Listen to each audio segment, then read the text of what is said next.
It is a great privilege and honor for me to introduce Gregory Jenks, who is with us from Brisbane, Australia. And last time he was here, he did not win the Great Canadian Trivia Contest, but I think he came in second, which is quite an accomplishment in that particular game that we play. But anyway, I'm very pleased to welcome Greg, particularly because he, along with Brandon Scott, was a speaker at the very first SnowStar conference in 2001. And so in a certain way, he helped launch SnowStar and give it academic credibility and helped to define and send us forth on our mission of public education and scholarship. So we're delighted to have you back. Greg, has taken us several years to issue the second invitation, but I'm glad you've made the long journey here. And I would like to say a few words both about Greg and his career and the book that we are launching today. This is the Canadian launch of Jesus Then and Now. And so I would like to just say a few words about that book before I allow Greg to speak. He may never make it up here. Let's hope he makes it up here. And we have his book. Now, we only have 5 copies, so they're on display.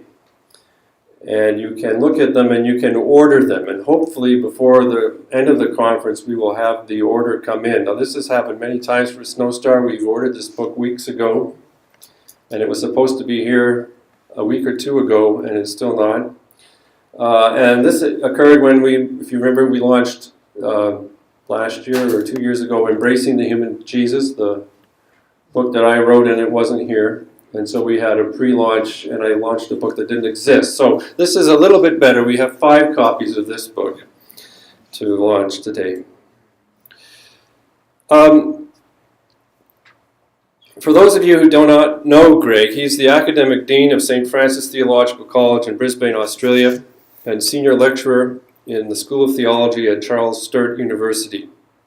He's also a Fellow of the SnowStar Institute, better known as the Jesus Seminar, and he was from 1999 to 2001 the Associate Director of SnowStar.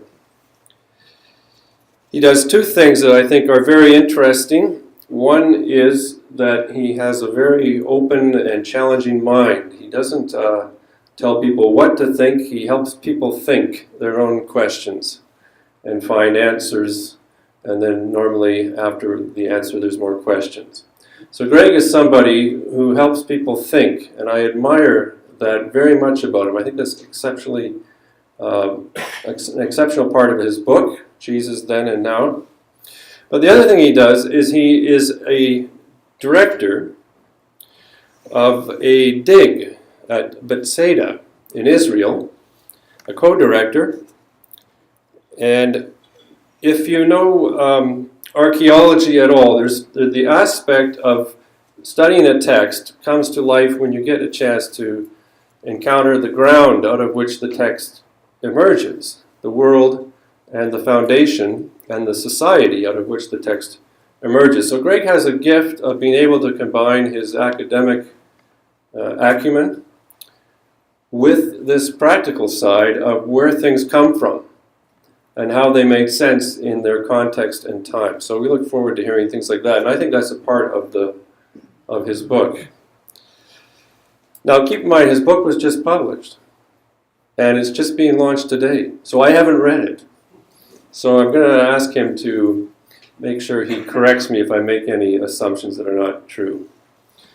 But I think that's a very significant aspect of Greg's work. Now the second thing is, if you do not know the Jesus Database Project, Greg, I think, is the founder of that, and certainly very active in it. It's online.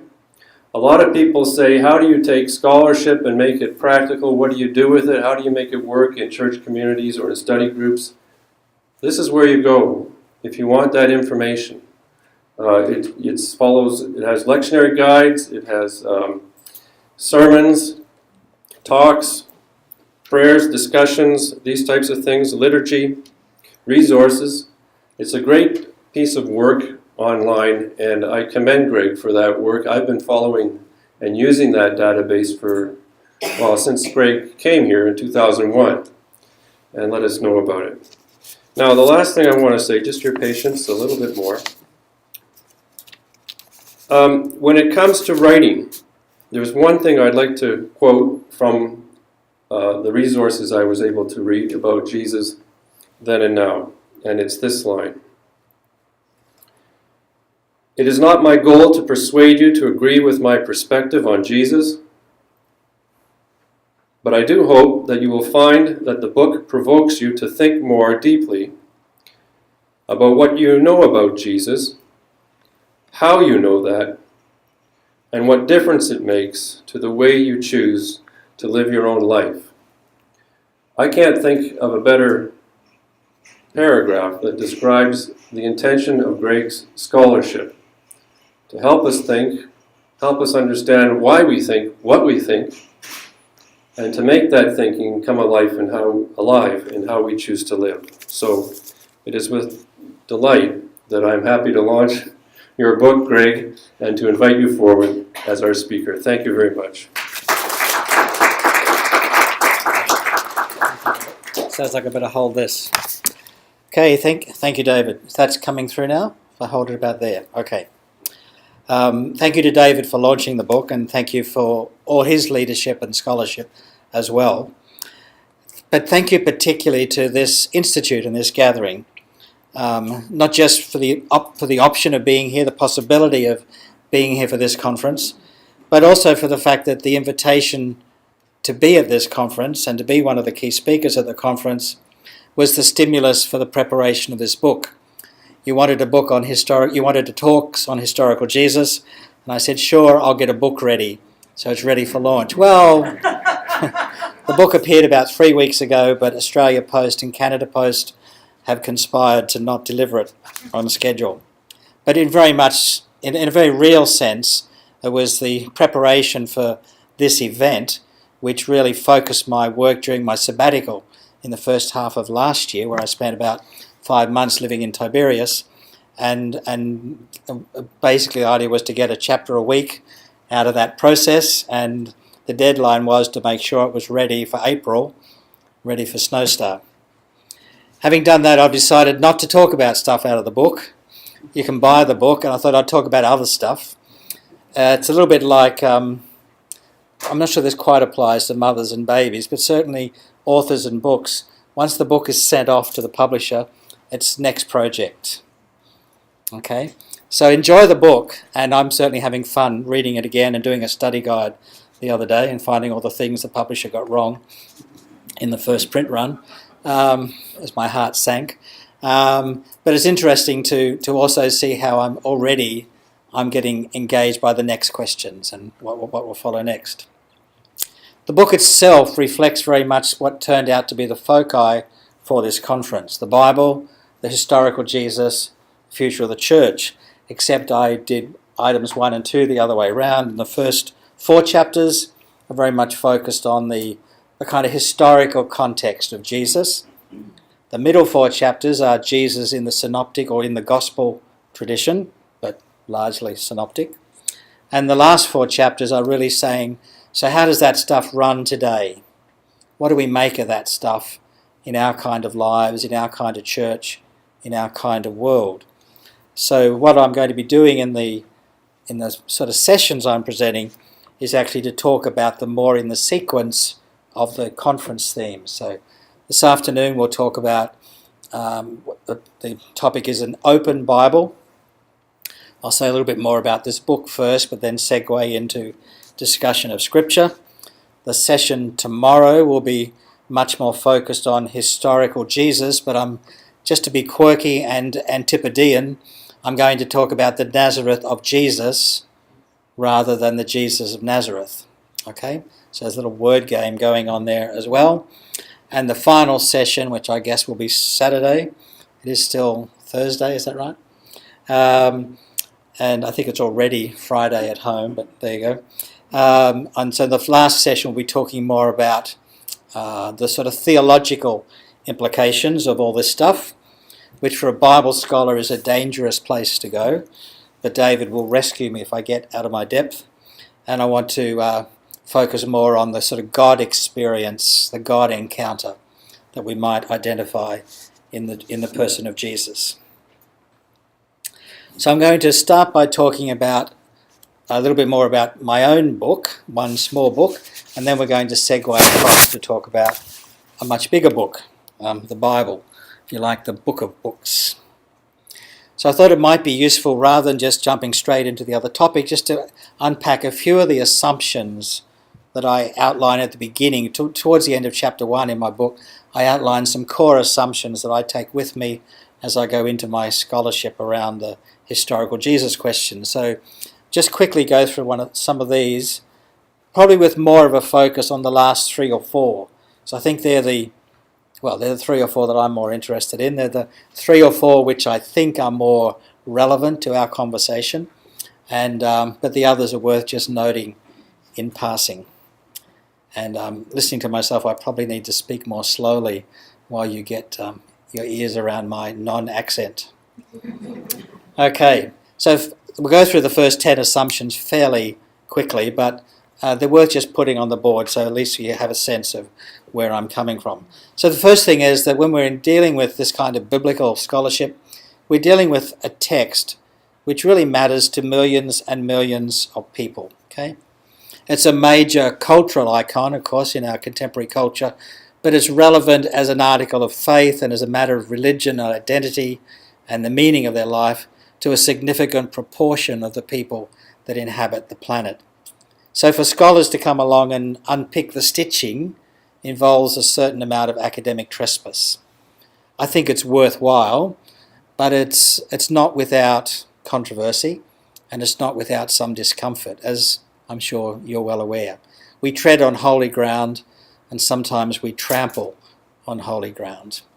So the challenge for someone like myself, of course, is to be critical without losing sensitivity to the impact of my work on other people, and indeed the impact of my work on my own faith and of my faith on my work. So first assumption is that we're dealing with really important stuff that matters to people. We're not simply dissecting frogs on a laboratory table, although that probably matters to the frogs. Second assumption is that what we're dealing with is an ancient literary text, written by people using human languages and human technology within specific and particular cultural contexts.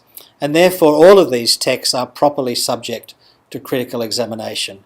They did not drop out of heaven bound in black with gold trimming. Okay, and there's a critical distance between the scholar and the text. So although this assumption was grossly misunderstood at Synod in Brisbane in my absence last year,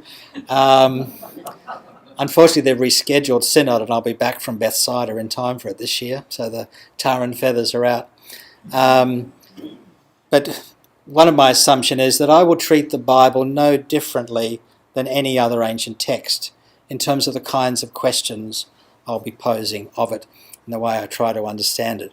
So I won't accept a claim for supernatural intervention in my sacred text if I would not accept a similar claim in somebody else's sacred text or somebody else's secular text.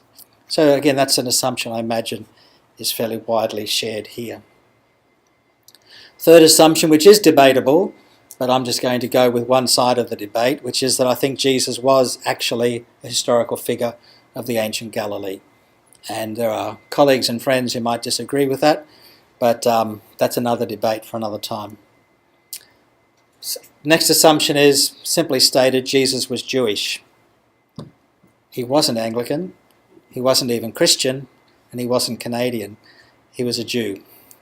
He lived in the ancient Galilee in the time of Herod Antipas, and possibly, although not necessarily, he was born during the final years of the reign of Herod the Great, so-called Herod the Great.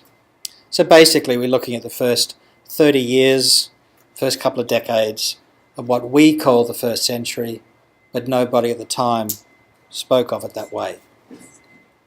Okay, when Paul and Peter got together, They didn't talk about reinventing first century Christianity. They talked about making sense of life under the empire. Assumption 5, there's something going on between Jesus and John the Baptist, who was not his cousin, that's a Lucan invention, but there's something going on between these two guys. There's some link. To some extent, Jesus is both a disciple and a successor, and maybe even a rival to John the Baptist. Succession narratives are not always easy. This next assumption is that Jesus' public activity, those so-called 3 years, which might have been 18 months or could have been 5 years, was basically an itinerant program of healing, teaching, and of communal meals which transgress traditional, conventional purity codes of his community. And that's what, of course, made them significant transgressions. He didn't set up shop in Nazareth and invite everybody to come to him. He got out and moved amongst others. That itself caused some issues for different people who had a vested interest in keeping the Jesus franchise close to home and under control. Assumption 7, his public activity was probably quite short, and so I contrast that, for instance, say with the Buddha, who had 40 years to develop his ideas. Jesus had 12 to 18 months to kind of begin conceptualizing what was happening that he was being drawn into. But we really don't know how long his actual public activity, sometimes called ministry, extended. However, central to what Jesus was on about was this phrase traditionally represented as kingdom of God, perhaps better translated as God's empire, more radically translated as God's commonwealth. Okay, but probably empire is closer to the mark of the context of the time. We can't be exactly sure what Jesus meant by that phrase, and I suspect Jesus himself couldn't answer the question, except by telling parables and aphorisms and inviting people to sit down and have something to eat. I think that was how he answered the question, what on earth are you on about? Assumption 9 would be that this kingdom movement initiated by John and Jesus eventually resulted in both of them being taken out as threats to the ruling powers of their own time. So again, there's something about these two guys. They rise and fall in similar ways. And so in Jesus' case, we're looking at his crucifixion by the Roman imperial authorities and their puppet administrators in Judea round about the year 30 of the Common Era. Okay, so that's roughly when we're going to be dating, assuming Jesus' death happened. Now we move into the more, what in many ways are the less historical but more significant assumptions, I think. After his death, the followers of Jesus invested their hopes for their future in their belief that his death was a case of an innocent victim being persecuted and killed by the powers that be. They began to reinterpret what had happened to him. They came to believe that Jesus had already been raised from the dead by the power of God. That's a belief they clearly came to hold. And they also expected he would soon return to demonstrate his vindication, to punish those who'd killed him, and to implement the Messianic era. So wrong on all three counts. Okay? But that didn't stop Christianity flourishing. So there's this challenge here. There's a perception, a re-evaluation, a set of expectations, none of which came to pass. But it doesn't stop Christianity flourishing or emerging. Assumption 12, the New Testament Gospels, and indeed the letters, of course, but the Gospels in terms of historical Jesus study, were composed by people who shared that point of view. That was their faith. So critical readings of the Gospel aim to distinguish between earlier and later layers of tradition and try to separate out for our purposes something which the Gospels are not intended to provide. To distinguish, if you like, between the whisper of Jesus and the voice of the evangelist. And some of those layers may preserve authentic historical memories of actions and words by Jesus, as well as other peripheral information of significant historical worth, and that of course has been the basic project of the Jesus Seminar in its early couple of decades. Assumption 13. Critical research will never actually succeed in capturing the historical Jesus. He will always remain beyond our best attempts to capture him, and I suspect, thankfully so. We captured him, we domesticate him, which we've done pretty well already, and he would lose his capacity to challenge and to convert the church. But critical readings of the Gospels, and particularly readings of the Gospel traditions which are informed by historical Jesus research and like a fresh understanding of Christian origins, can also challenge the ways in which we have imagined Jesus and in ways we have been practicing Christianity in his name. So we don't necessarily discover Jesus, but we can be given fresh provocation to rethink our own practice and our own ways of imagining Jesus. That can be disturbing for individuals and institutions, as you may have noticed. It can also offer opportunities for renewal and for reformation. And that, of course, has also been part of the experience of those of us involved with the seminar over 25, 30 years. Yes, it's controversial, but it's also transformative. Maybe there's no transformation without some controversy. Indeed, my own view is that the future of the Jesus tradition will be shaped to a considerable degree by our capacity to transform ourselves from an exclusive religion into an inclusive spiritual movement that engages with the best insights of human knowledge and also the wisdom that comes out of other religious communities. And my clear view would be that the future of what Jesus began belongs in the multi-faith global community which we're just moving into in some ways. And the final assumption is that when I'm engaging in historical Jesus research, I'm not primarily focused on capturing accurate information about Jesus in the first century, much as I would love to have it. I'm not going to go home disappointed if I don't get it. What I'm really looking for, I suspect, when I talk about Jesus, I'm talking about my best imagination of my own best self. Okay? When I'm describing Jesus as I imagine him, I'm really, in a sense, beginning to trace out what I might look like by God's grace and a bit of effort on my part. So I aspire to the best knowledge about Jesus that's possible, but what I'm most valuing is the wisdom that I need to live an authentic human life. And because of my upbringing, because of my being born and raised in the Christian community, much of that wisdom has a Jesus tag attached to it, but not all of it. Okay? And that's been a journey in itself.